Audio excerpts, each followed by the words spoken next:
수요 예배에 나오신 모든 분들 환영하고 축복합니다. 어느 날 홍기가 가득 찬 남녀가 소개팅을 했습니다. 두 사람의 어느 정도 서로 간의 마음을 확인을 하고 소개팅이 끝나 이제 형제가 자매의 집에 차로 데려다 주려는 시간이었습니다. 둘이서 즐겁게 이야기를 나누고 있던 중에 갑자기 이 자동차의 자동차의 문이 잠겼던 것이죠. 덜컹하고 잠기자 이 순수했던 자매는 당황하며 이렇게 말했습니다. 어머, 오늘 처음 봤는데 왜 갑자기 문을 잠그고 그러세요? 라고 말했습니다. 그랬던 형제가 말합니다. 이 차는 50km가 넘으면 저절로 문이 잠겨요 라고 말을 했던 것이죠. 그랬더니 이 말을 들은 자매는 순간적으로 발끈하며 말을 합니다. 저 50km 안 넘거든요. 일상을 잘못 이해했기에 이런 오해들이 나타나게 되는 것이죠. 한 집사님이 남편이 항상 음주 가무를 가까이 하고 즐겨서 고민하고 참 기도하고 있었습니다. 남편이 술과 담배를 늘 가까이 해서 집사님께서는 늘 고민이셨던 것이죠. 그래서 남편이 어느 날 진지하게 아내 집사님께 물었습니다. 여보, 내가 담배를 피우면 천국에 못 갈까? 그러자 집사님이 이렇게 대답하셨습니다. 아니, 지금처럼 하면 그 어느 누구보다 빨리 갈 수 있다고. 그래서 오히려 남편분은 더 빨리 일상의 변화를 가져갔다고 말을 합니다. 우리는 일상 속에 하는 일들이 쌓여서 결과물을 맺는 경우들이 참 많이 있습니다. 농부의 농사를 일컬어 1년 농사라는 말을 많이 쓰지요. 이것은 주요 곡물과 작물의 시기가 1년 주기로 이루어져 있기도 하고 1년의 절기가 24절기로 이런 리듬 아래에 이루어지기 때문에 농사의 결과물도 1년에 따라서 1년의 하나하나의 여부에 따라서 이루어진다는 것을 1년 농사라는 말을 씁니다. 그렇다면 우리의 신앙생활에서 일상은 어떤 영향을 주는 것일까요? 우리 모두 다 일상을 살아갑니다. 일상을 통해서 우리는 하나님이 맡겨주신 일들을 감당하며 살아갑니다. 그래서 선교학에서 이 일상에 대해서 이야기를 할 때 하나님의 나라를 확장하도록 부름받은 자리라고 말을 하기도 합니다. 그리스도인은 이미 오신 예수님으로 인해 이미와 다시 오실 예수님으로 인한 아직 사이에서 사는 삶을 삽니다. 이미와 아직 사이에서 살기 때문에 그 가운데서 우리가 살아가는 이 일상의 의미는 예수님으로 말미암아 더 깊은 가치가 있다라는 것입니다. T.C. 해리스 워런이라는 이 신학자가 쓴 오늘이라는 예배라는 책이 있는데요. 이 책에서는 일상에 대해서 생각해 볼 만한 요소들에 대해서 말을 해 줍니다. 특이하게도 이 책에서는 오늘이라는 일상을 여러 가지의 행위를 성찬과 구별하여 오늘이 즉 성찬이다라고 설명을 하고 있습니다. 그 가운데 이런 내용이 등장하는데요. 제가 한번 읽어드리도록 하겠습니다. 매일 평범하고 눈에 띄지 않게 건네는 평화의 인사들은 하나님이 내 안에서 그리고 나를 통해 자라게 하고 계시는 것의 일부다. 그래서 일상은 신앙으로의 깊은 가치가 있다라는 것을 증명하고 있습니다. 오늘의 본문의 이야기를 살펴보면 우리가 너무나 잘 아는 본문의 이야기입니다. 다윗이 골리앗을 상대하는 내용입니다. 마치 스포일러를 먼저 접한 것처럼 이 이야기를 우리는 늘 듣고 자주 듣고 교회 학교 시절부터 연극을 통해서나 익숙한 이야기입니다. 그래서 더 이 이야기를 단순하게 이해합니다. 믿음은 이기는 것이구나. 믿음은 승리하는 것이구나. 믿음은 나보다 훨씬 큰 상대도 압도할 수 있다라고 생각을 합니다. 다윗과 골리앗의 싸움은 단순한 믿음의 승리하는 도식을 보여주는 것이 아닙니다.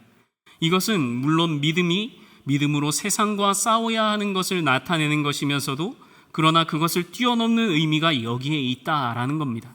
다윗과 골리앗의 대결은 일상과 믿음의 힘이 어떻게 드러낼 수 있느냐를 보여주는 것이죠. 그래서 독일의 나치에 대항했던 디트리히 본헬퍼 목사님은 이 일상에 대해서 이렇게 평가합니다. 한번 사진을 띄워주시면 예수님은 인간이 되셨다. 우리의 일상, 우리의 평범한 삶이 하늘나라의 일부가 되는 길을 예수께서 영원히 열어놓으셨다는 뜻이다 라며 예수님의 성육신에 대해서 일상을 이렇게 평가하는 것이죠. 우리의 일상은 그만한 예수님이 열어놓으신 가치가 있는 삶이다라고 평가할 수 있습니다. 종교개혁가 마틴 루터도 이렇게 말을 하고 있습니다. 집에 앉아서 아이들을 돌보는 여인도 하나님의 기쁨을 위하는 일이면 재단에서 봉사하는 수도사보다 더 거룩한 일을 하는 것이다 라고 말을 합니다. 일상의 일은 이토록 가치가 있고 힘이 있다라는 것입니다. 다윗과 골리앗의 전쟁의 현장은 국가 간의 다툼이었죠. 우리가 잘 아는 다윗의 생애에 전생에 괴롭혔던 블레셋과 이스라엘의 전쟁입니다. 잠깐 지도를 띄워주시면 이 블레셋이라는 곳은 바로 이스라엘과 이렇게 접경에 있었고, 블레셋이 있는 이 땅은 지중해를 연안을 기반으로 국가를 세워왔기 때문에 이곳을 거치지 않고서는 물류나 물자들이 오가기가 너무나 어려웠기 때문에 전쟁의 주된 적이었습니다. 이 블레셋은 이스라엘의 근처에서 끝나지 않는 전쟁의 주된 적이었는데, 이스라엘 민족은 고원지대에 자리를 잡았지만 해안 평야 지역에 자리를 잡은 블레셋과의 전쟁은 끊이지 않았습니다. 그래서 오늘의 전쟁이 이 한 골짜기에서 시작이 되는데요. 이 블레셋과 이스라엘의 완충지대를 쉐펠라라는 지역이라고 부릅니다. 지형학적으로 쉐펠라 지역이라고 부르는데, 이 빨간색으로 표시된 것이 이 쉐펠라 지역입니다. 쉐펠라는 이스라엘과 이 블레셋의 완충지대의 역할을 하면서도 이곳이 이 골짜기들이 아름다운 곳들도 있고 성경에서도 많이 등장하는 이름들이 있습니다. 아얄론, 소렉, 엘라, 구브린, 라기스 골짜기가 이 바로 쉐펠라 지역에 속하는 5대 골짜기입니다. 끊임없는 전쟁이 이루어지는 곳에 오늘 이 중 엘라 골짜기의 싸움이 이루어지는 것이죠. 엘라 골짜기는 굉장히 아름다운 곳이라고 해요. 이곳은 이 토지가 비옥해서 오늘날에도 좋은 와인과 이 좋은 포도의 생산지로 소개될 정도로 굉장히 아름다운 곳입니다. 현재에도 많은 포도밭이 있고 과수원들이 많이 있고 와인 제조 시설도 갖추고 있어서 이스라엘 와인의 생산의 한 축을 담당하고 있다고 합니다. 이 아름다운 현장이 가장 두렵고 가장 떨리는 전쟁터가 되었다라는 겁니다. 우리의 삶 속에서도 이런 경우들이 참 많이 있습니다. 가장 아름다웠던 일상이 가장 아름다운 경계가 바로 치열한 싸움의 현장이 되는 경우들이 있습니다. 가장 좋았던 직장이, 가장 좋은 가정이, 가장 좋은 친구와의 관계가 가장 두렵고 떨리는 전쟁터가 될 때가 있습니다. 그럴 때마다 우리는 오늘의 말씀을 기억해야 됩니다. 고대 전통의 이 전쟁의 방식 중 하나는 1대1의 싸움이었습니다. 각 족장이나 대장이 민족을 대표해서 등장해서 싸움을 하는 것으로 이제 서로의 이 경계를 마주할 때 마무리하는 형태로 전쟁을 하게 되는 것이죠. 대장이 민족을 대표해서 등장해서 싸움을 하는 것이고, 그래서 블레셋을 대표하는 골리앗이 등장하게 됩니다. 잘 아시는 것처럼 골리앗은 키가 큽니다. 지금의 계산법으로 보았을 때 사본에 따라 다를 수 있지만 마소라 사본을 기준으로 할 때는 2m 75에서 2m 90, 9피트 6인치에 해당할 정도로 이 2m 90가량의 큰 키라고 봅니다.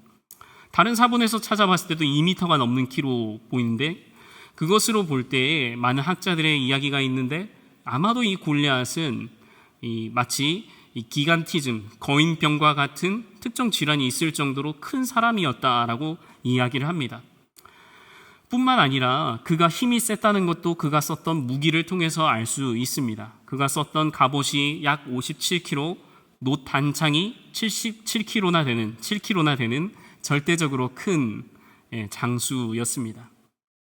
그랬던 이 골리앗, 크고 강한 무기를 가져왔던 이 골리앗이 했던 일은 그러면 무엇일까요? 우리 사무엘상 17장 10절의 말씀 같이 읽어보겠습니다. 그 블레셋 사람이 또 이르되 내가 오늘 이스라엘 군대를 모욕하였으니 사람을 보내어 나와 더불어 싸우게 하라 한지라. 골리앗은 하나님을 모욕하며 이스라엘의 군대를 모욕하며 하나님을 모욕하며 나왔습니다. 골리앗이 상징하는 바가 무엇일까요? 즉 골리앗은 하나님에 대한 불순종의 상징이죠. 거대하고 큰 용사, 가장 크고 가장 힘이 센 위치에서 하나님을 모욕하는 것입니다. 하나님을 믿는 것은 아무런 힘이 없다. 하나님을 믿는 것은 아무런 능력이 없다. 이렇게 말했던 것이죠.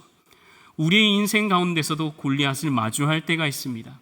도저히 넘어설 수 없을 것 같은 거대한 장애물, 우리를 소름 끼치게 하는 무력감, 신앙에 대한 큰 낙심을 기하는 그 문제의 이름이 바로 골리앗이라고 할 수 있습니다. 이것은 건강의 위기일 수도 있고 불가능해 보일 수 있는 목표일 수도 있고 깊은 상처와 두려움일 수 있습니다. 오늘 우리가 만날 젊은 이 다윗은 이스라엘 군사들을 주눅들게 만든 그 골리앗을 바라보며 어떻게 이 싸움을 준비해야 되는지를 그 길을 보여줍니다. 모두가 두려워한 골리앗을 향해 싸우려 하는 이 다윗을 사울이 먼저 만나게 됩니다. 그리고 오늘의 말씀이 그 가운데 등장합니다. 사울이 다윗을 보았을 때는 너무나 외견상 다윗이 경험도 없고 연약해 보였기에 싸울 수 없다라고 평가를 합니다. 그러나 다윗은 이때 진정한 고백을 하게 되는 것이죠. 마치 엔진이 예열이 되어야 가동이 되는 것처럼 다윗의 고백의 내용은 골리앗을 향해 나아가는 하나의 발화점이 됩니다. 다윗이 골리앗을 향해 나아갈 수 있었던 이유는 바로 오늘 이 말씀을 통해서 살펴보겠지만 그의 일상 때문이었습니다. 함께 34절, 35절을 나누어 읽도록 하겠습니다. 34절을 제가 먼저 읽겠습니다. 다윗이 사울에게 말하되 주의 종이 아버지의 양을 지킬 때에 사자나 곰이 와서 양떼에서 새끼를 물어가면 내가 따라가서 그것을 치고 새끼를 건져내었고 그것이 일어나 나를 해하고자 하면 내가 그 수염을 잡고 그것을 쳐 죽였나이다. 다윗은 주의 종이 아비의 양을 지킬 때라며 말을 시작합니다. 그는 자신의 평범한 일상 속에서 주어진 책임을 소홀히 하지 않았고 그리고 사자와 곰이 와서 양을 물어갈 때 그는 도피하지 않고 쫓아가서 치고 그 입에서 양을 건져냈다라고 이야기를 합니다. 다윗은 게다가 이 일을 신앙과 곁들여 이야기함으로써 일상의 믿음으로 골리앗에게 나아갔던 것입니다. 나아가 다윗은 그 사건을 단순한 사고가 아니라 하나님의 훈련으로 해석했다라는 것입니다. 사자와 곰도 쳐 죽였은즉 사자와 곰처럼 그 블레셋 사람도 그러하리라. 이 말은 하나님께서 나를 그때도 구원하셨는데 지금도 나를 구원하실 것입니다 라는 신앙의 고백입니다. 즉 오늘의 승리했던 다윗의 사건은 다윗의 일상의 힘이 지금 골리앗을 향하고 있었다라고 평가할 수 있는 것이죠. 다윗이 이렇게 서기까지 하나님께서는 이 다윗, 일상 가운데 돌을 던져갔던 이 다윗을 어떻게 빚어 가셨던 것일까요? 우리 첫째 함께 읽어보도록 하겠습니다. 첫째 읽겠습니다. 하나님은 일상의 나를 훈련시키셨습니다. 하나님은 일상의 다윗을 먼저 훈련시키셨습니다. 다윗이 경험했던 그 일상은 훈련하는 일상이었다라는 것입니다. 지금의 골리앗 앞에 서기 전 하나님께서는 이 다윗을 끊임없이 훈련시키셨습니다. 37절의 말씀이 이렇게 말하고 있습니다. 제가 읽어보도록 하겠습니다. 또 다윗이 이르되 여호와께서 나를 사자의 발톱과 곰의 발톱에서 건져내셨은즉 나를 이 블레셋 사람의 손에서도 건져내시리이다. 사울이 다윗에게 이르되 가라, 여호와께서 너와 함께 계시기를 원하노라. 37절의 이 말씀을 더 분석해 보면 쳤으니라는 이 말씀은 이미 완료된 형태의 뜻을 가지고 있으며 강조하는 히브리어 형태로 쓰여져 있습니다. 이미 완전히 입증되었다라고 표현을 하고 있는 것이죠. 즉 사자와 곰 모두에게 반복되어 이미 입증된 하나님의 능력이었다라고 말을 하고 있는 것이죠. 일상 가운데 일어났던 사고 하나하나가 하나님께서 이미 입증하셨다라는 믿음의 눈으로 바라보고 있었다라는 겁니다. 우연으로 사자와 곰을 잡은 것이 아니라 이미 다윗의 일상 가운데서 하나님께서 믿음으로 입증시키셨다라는 말입니다. 저와 여러분의 삶 가운데 일상이 무엇일까요? 그 일상은 훈련으로서의 일상입니다. 자녀에게 밥을 해주고 자녀를 학교에 보내는 것, 단순히 내게 주어진 스쳐 지나가는 시간이 아니라 그 시간 하나하나가 훈련으로의 일상이라는 것입니다. 그 가운데 우리의 믿음이 입증되어야 되고 우리의 신앙의 훈련이 이루어져야 하는 일상이라는 것입니다. 제가 그래서 신방을 할 때면 꼭 드리는 말씀이 있습니다. 자녀들을 위해서 학교를 보내거나 학교를 돌아오면 꼭 기도를 해 주시기를 요청드립니다. 제가 변할 수 있었던 근거는 저희 어머니의 기도였다라고 저는 자부합니다. 저는 말을 듣지 않는 아들이었고 어머니께서는 급기야 주방에서 고무장갑까지 휘두르시기도 하셨지만 저를 옮길 수 있었던 것은 조퇴하고 돌아왔던 저에게 비춰졌던 어머니의 간절한 기도였기 때문입니다. 우리의 신앙의 훈련은 일상 가운데서 이루어져야 합니다. 저와 여러분이 이러한 일상의 훈련을 통해 오늘의 골리앗 앞에 믿음을 증명해 나가시길 축복합니다. 아멘. 두 번째, 우리에게 하나님은 어떻게 하고 계신 것일까요? 우리 둘째 같이 읽겠습니다. 하나님은 저것보다 이것을 먼저 손에 쥐게 하셨습니다. 39절 말씀 함께 읽겠습니다. 다윗이 칼을 군복 위에 차고는 익숙하지 못함으로 시험적으로 걸어보다가 사울에게 말하되 익숙하지 못하니 이것을 입고 가지 못하겠나이다 하고 곧 벗고. 대부분의 사람들은 저것을 얻기 위해 열심히 살아가죠. 나에게 없는 저것을 얻으면 뭔가 내가 달라지고 저것을 통해서 내가 또 다른 신분으로 상승할 수 있으리라 생각을 합니다. 저것을 위해 사람들은 열심히 살아갑니다. 나에게 없는 저것을 얻기 위해 노력하고 저것이 내 것이 될 때에 특별한 내가 될 것이라고 생각을 합니다. 그러나 하나님이 이 다윗을 사용하시면은 저것에 있지 아니하고 이것에 더욱 익숙해 하셨던 것입니다. 즉 하나님의 사용하심은 that one이 아니라 this one에 있다라는 것입니다. 하나님의 사용하심은 저것이 아니라 이것에 있다라는 것입니다. 대부분의 사람들은 이 아이쇼핑도 좋아하죠. 저도 좋아하는데요. 로컬 시장에 가서 여러 가지를 구경하면 참 재밌는 것도 많고 구경할 것도 참 많이 있습니다. 성경을 살펴보면 내게 있는 것이 무엇인지를 늘 말씀하신 내용들이 참 많이 있습니다. 하나님께서 사람을 불러 사용하실 때 대부분 그 사람에게 있는 환경과 내게 있는 것이 무엇인지를 확인시키셔서 소명의 자리로 부르시는 내용들이 참 많이 반복됩니다. 양을 쳤던 모세에게도 하나님은 왕의 혈통이라는 that one이 아니라 장인 이드로의 양을 칠 수밖에 없는 망가진 모세의 인생 this one을 사용하셨습니다. 뿐만 아닙니다. 성경 속 예수님의 제자 베드로는 성전 미문 앞 앉은뱅이에게 내게 있는 곳을 내게 주노니라고 말을 하며 금과 은, 즉 대도는 없지만 이것을 내게 준다라는 말을 통해서 나사렛 주 예수 그리스도의 이름으로 일어나 걸으라라는 말씀으로 주님의 능력을 나타냈습니다. 베드로에게 있어서도 저것이 중요하지 아니었고 이것이 중요했습니다. 사랑하는 상하이 한인연합교회 성도 여러분, 지금 예배를 드리는 모든 성도 여러분, 저것을 부러워하기 이전에 이것을 먼저 손에 쥐게 하신 하나님의 뜻을 헤아려 일상을 사시길 축복합니다. 내게 있는 이것을 통해서 하나님은 반드시 일하십니다. 우리 자녀들을 볼 때도 우리 자녀들이 때로는 that one이 됐으면 좋겠고, 우리 남편들을 보았을 때도 때로는 남편이 that one처럼 좀 더 완전해지고 완벽해지면 좋겠다라는 생각을 할 때가 있지만, 하나님은 오히려 this one을 사용하시는, 이것을 사용하시는 하나님임을 깨닫는 지혜가 있으시길 바랍니다. 심지어 사울의 갑옷과 투구는 다윗에게는 오히려 족쇄였습니다. 이것을 입고는 걸을 수 없나이다라는 고백을 할 정도로 다윗에게는 자신에게 맞지 않는, 즉 자신의 것이 아닌 무기로는 싸울 수 없음을 나타내었습니다. 하나님이 저것을 주지 않는 이유는 분명히 있습니다. 가정의 물질의 풍성함, 자녀의 진로, 자녀의 취업, 모든 것이 형통하면 좋겠지만 하나님은 늘 내게 있는 것을 통해 오늘의 골리앗을 대항할 힘을 주신다는 것입니다.